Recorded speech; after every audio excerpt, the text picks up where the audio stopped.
नागपूरच्या मोहोळ तालुक्यातील अनगरमध्ये देखील नगर परिषदेची निवडणूक बिनविरोध होतीये। उज्ज्वला थिटे यांचा उमेदवारी अर्ज बाद झाल्यानंतर इथली निवडणूक बिनविरोध पार पडलेली आहे।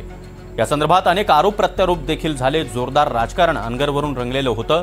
राजन पाटील यांच्या चिरंजीवांनी थेट अजित पवार यांना चॅलेंज केलेलं होतं। त्यावेळून देखील ही निवडणूक चांगलीच गाजलेली होती आणि आता ही औपचारिकता पूर्ण झालेली आहे आणि राजन पाटलांच्या सून नगराध्यक्षपदी बिनविरोध निवडून आलेले आहेत। सौरभ वाघमारे सध्या आपल्यासोबत जोडले गेलेले आहेत। सौरभ, औपचारिकता केवळ बाकी होती, आता ही औपचारिकता देखील संपलेली आहे। अनगरचं नेमकं चित्र आता काय स्पष्ट होत आहे?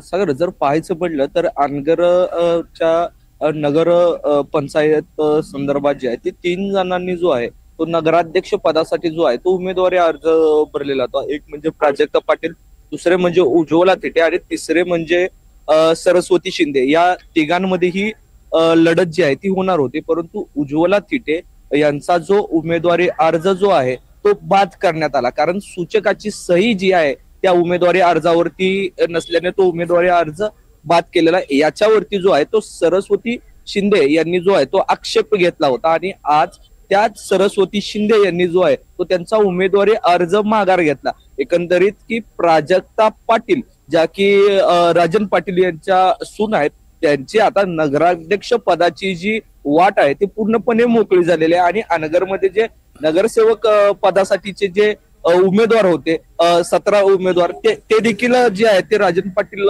यांच्या गटाचे भारतीय जनता पक्षाचे जे आहेत ते बिनविरोध झालेले आहेत। असं जरी असलं तरी उज्ज्वला थिटे यांनी जे आहे ते सोलापुरातील न्यायालयात धाव घेतलेली आहे। आता न्यायालयाचा निर्णय काय येतोय आणि ही परिस्थिती कशा पद्धतीने जी आहे ती पुढे जाते ते पाहणं महत्वाचं ठरणार आहे। नक्की सौरभ, त्यामुळे अनगरची संपूर्ण नगरपालिकाच आता या ठिकाणी बिनविरोध झाल्याचं चित्र स्पष्ट झालेलं आहे। धन्यवाद तुम्ही दिलेल्या या सविस्तर माहितीसाठी।